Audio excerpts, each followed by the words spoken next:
Hey guys, so in today's video I'm going to be going over the tips and all the little things it took me to learn how to bar spin. I made a how to hop bar spin video. I made that video a while ago. I had like 10,000 less subscribers when I made that video. I'm just going to go over the tips I used personally to hop bar spin.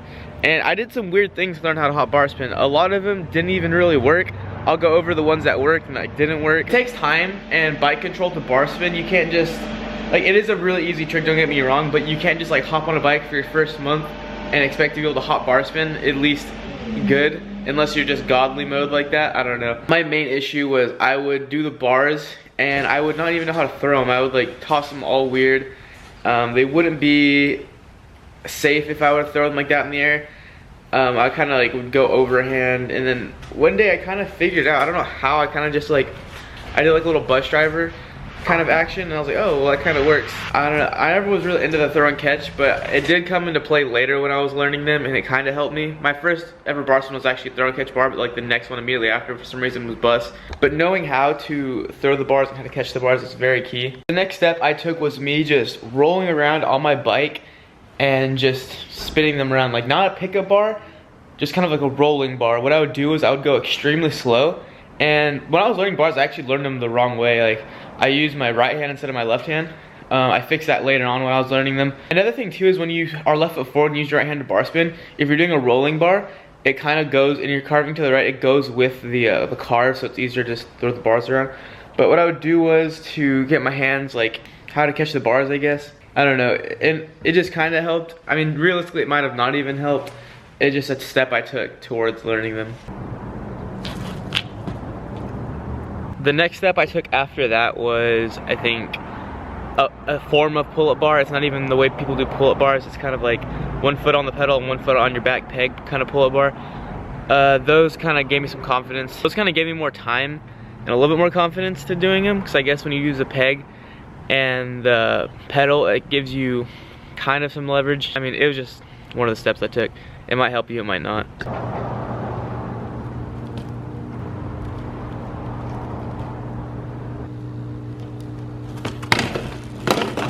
So I did that. My seat is also lowered since I used to do those. The higher your seat, the easier that little pickup bar thing is. So yeah, I raised my seat shortly after that, and I think the next step I took was, what was the next step? Oh, okay. This next step's kind of embarrassing, but basically, at that point I knew if I just did a hot bar and threw it, I could do it, but I wasn't confident enough yet, so what I did was I hopped on a scooter and tried doing hot bars on there.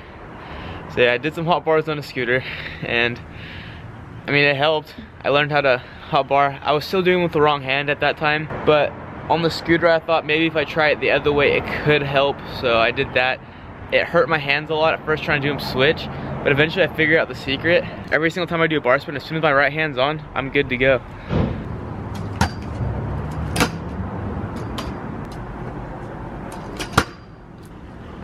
So after I did that, I thought I was ready. I was still scared. I went to the skate park. I actually learned my bar spins fly out. I was still a little scared, and then I saw, what was it? I saw a video of Dennis Anderson saying he learned half bars over dirt jumps. I was like, well, I mean, I guess I could try half bar. I was like, I had no like hope. I was like, watch, this is gonna be so much harder than a full bar spin. And I did one first try, and I was like, whoa, I have the idea of what it's like to throw and catch it now. But at that point though, I was using my left hand, not my right hand anymore, because I figured out catching with your right hand feels so much better throwing with my left hand and catching with my right. Kind of are weird flat. Out of a fly out, they're really easy, but out of flat, they're kind of weird. But after I learned half bars, I went to a fly out. I learned them there.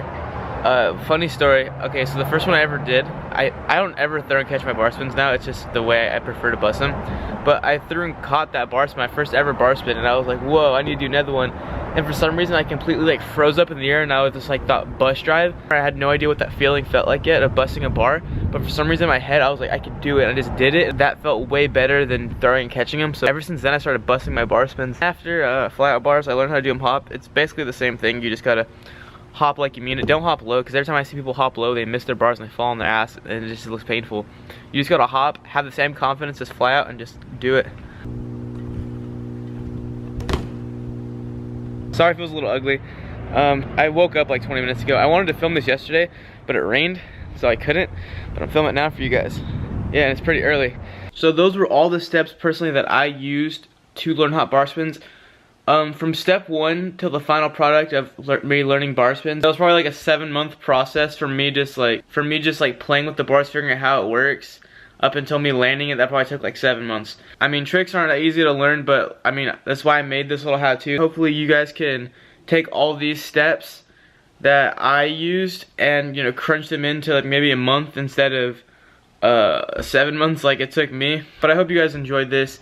If you did, be sure to drop a like. Also, if you do, go check out some of my other videos. I make like BMX vlogs, BMX webisodes. I don't really call them, I mean, I guess they're vlogs, but more webisode kind of style. Go check those out. If you enjoyed those, subscribe, turn on post notifications so you never miss an upload. And to be notified when I upload every single day though, at like 2 or 3, it just depends. California time, super close to 20K. Like, I think we're like 400 away from 20K, so we're super close. Let's get there. Share the channel. But I'm gonna close the video out now. I hope to see you guys tomorrow. Later.